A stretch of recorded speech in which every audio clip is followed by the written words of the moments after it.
Shalom, మీకు ఉదయకాల శుభములు. అనుదిన వాక్య ధ్యానం డైలీ బ్రెత్కు మీకు స్వాగతం. Praise the lord.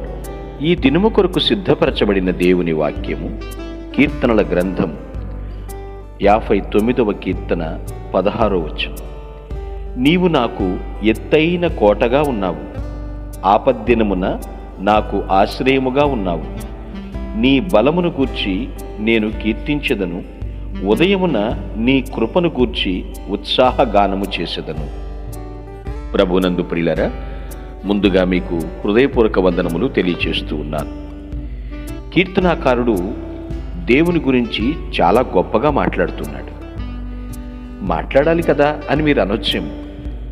ఆయన ఎంత అత్యుత్తముడో, ఎంత అత్యున్నతుడో ఆయన క్రియలను బట్టి వివరిస్తూ ఉన్నాడు. నీవు నాకు ఎత్తైన కోటగా ఉన్నావు. కోట అంటే కేవలము మనం ఊహించుకునేటువంటి ఒక పోర్టు మాత్రమే కాదండి.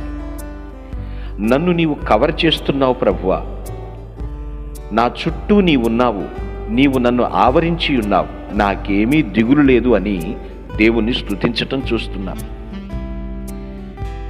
ఆపద్దినమున నాకు ఆశ్రయముగా ఉన్నావు.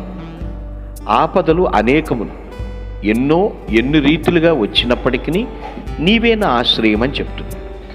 అంటే ఎనీ టైం నేను నీ దగ్గరికి రావచ్చు, నీవు నన్ను కాపాడుతావు, అర్థమయ్యేటట్లుగానే మాట్లాడుతున్నాడు. అయితే నీ ఉన్న స్థితిని బట్టి నేను నిన్ను కీర్తిస్తాను, నీ బలమును గూర్చి కీర్తిస్తాను. ప్రతి ఉదయం నీ కృపను గూర్చి పాట పాడతాను, సంతోషంగా పాట పాడతాను. ఏమండి, ఇవి ఓరల్గా చెప్పే మాటలు కావు, మామూలుగా పై పెదవులతో పలికే మాటలు కానే కావు. దావీదు భక్తునికి లేదా ఆసాపు సంతానానికి లేదా కోరహు సంతానానికి మాత్రమే దేవుడు తోడుగా ఉన్నాడా? మనకు కూడా దేవుడు తోడుగా ఉన్నాడు కదా. మనకును దేవుడు ఎత్తైన కోటగా ఉన్నాడు. ఆపదల్లో ఆయన ఆశ్రయించినప్పుడు ఆదుకుంటూ ఉన్నాడు. మరి మనము భక్తుల వలె కీర్తిస్తున్నామా? ఆయన కృపను గురించి పాట పాడుతున్నామా? దేవుడు కోరేది నీ ఎకరాలు, ఆస్తులు, వాటాలు ఇవి కావు. ఆయన ఏమయ్యున్నాడో గుర్తించి ఆయన్ని ఘనపరచటమే, ప్రభువునకు చెందాల్సిన మహిమను ప్రభువుకి ఆపాదించడమే. ఇదే దేవుడు కోరుతున్నాడు. ఆయన బలం మనకివ్వకపోతే ఎప్పటికీ మనం బలహీనులమే. అందుకే అంటారు కదా, వాపును చూసి బలం అనుకోవద్దు అని. మన మట్టుకు మనం బలవంతులు అనుకుంటే మనల్ని మనమే మోసం చేసుకున్నట్టు. పౌలు భక్తుడు దాన్ని గుర్తించి నన్ను బలపరచు అని ఎందే సమస్తము చేయగలను అన్నాడు. నేనెప్పుడు బలహీనుడనో అప్పుడే బలవంతుడును అని దేవుని గురించి సాక్ష్యమిస్తున్నాడు కదా. యెహోవా నా బలమా అని పాటలు పాడుతూ ఉంటాం. ఆయన ప్రతి ఒక్కరికి బలమే. ఎవరిని చూసుకుంటురా నువ్వు మాట్లాడుతున్నావు అంటారే, గొంతెత్తి సాక్ష్యం ఇవ్వచ్చు మనం. నా దేవుడే నా బలం అని మనం చెప్పగలం. ఆ బలమును గురించి కీర్తించాలి. దేవుడు ఎంత గొప్ప బలవంతుడో, ఎన్ని బలమైనటువంటి వీర శూర కార్యములు చేశాడో మనము ఆ బలమును గురించి కీర్తించాలి. ప్రతి ఉదయమున ఆయన కృపను గురించి ఉత్సాహగానం.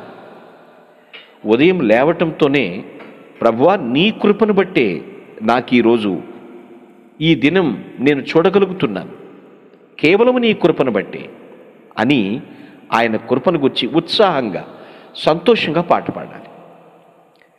దేవుని స్తుతించేటప్పుడు సంతోషం ఉండాలండి, బాధతో కాదు, ఇబ్బందితో బలవంతం పెట్టినట్లు ఉండకూడదు. మనలను దేవుడు ప్రతి ఉదయమున కూడా చక్కని మెలకువిస్తున్నాడు. ఆయన స్తుతించేటట్లు చేస్తున్నాడు. ఆయన కృపను గురించి పాడటానికి సిగ్గేంటి? ఎందుకు వెనుకంజ వేస్తాము? ఆయన పేరు కృపామయుడు కదా. ఆ కృపను బట్టి మనల్ని రక్షించాడు కదా. ఆ కృపను బట్టి మనకి ఉనికి మనుగడ చెలించటానికి కృప దయచేస్తున్నాడు కదా. మనము తప్ప ఎవరు ఆయన గురించి పాట పాడతారు? దేవా, కృప వెంబడి కృపను పంపిస్తున్నావు, కృపాక్షేమాలు వెంట పంపిస్తున్నావు. ఎన్నిసార్లు నిన్ను స్తుతించిన రుణము తీర్చ జాలము అని ఆయన నామాన్ని ఘనపరచాలి. నా కోటవు నీవే, నా ఆశ్రయము నీవే అంటున్నాడు. నా బలము నీవే, నన్ను కృపతో రక్షించింది నీవే అని మానక దేవుని స్తుతించటం. ఈ ప్రకారంగా ప్రతిదినము ప్రభుని ఘనపరుస్తూ ఆయన నామమును బట్టి సంతోషించుదుముగాక. మీ ఆమేన్. కొరకు ప్రార్థించుటకు మేమెల్లప్పుడూ సిద్ధం. Praise the lord. ప్రభు నామమున మీ అందరికీ వందనములు.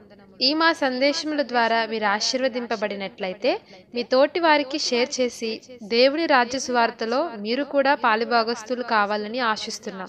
మొదటిసారిగా ఈ ఛానల్ను చూస్తున్నట్లయితే మా ఛానల్ను సబ్స్క్రైబ్ చేయండి. వీడియోలు నోటిఫికేషన్ రూపంలో పొందుటకు బెల్ బటన్ని ప్రెస్ చేయండి. God bless you.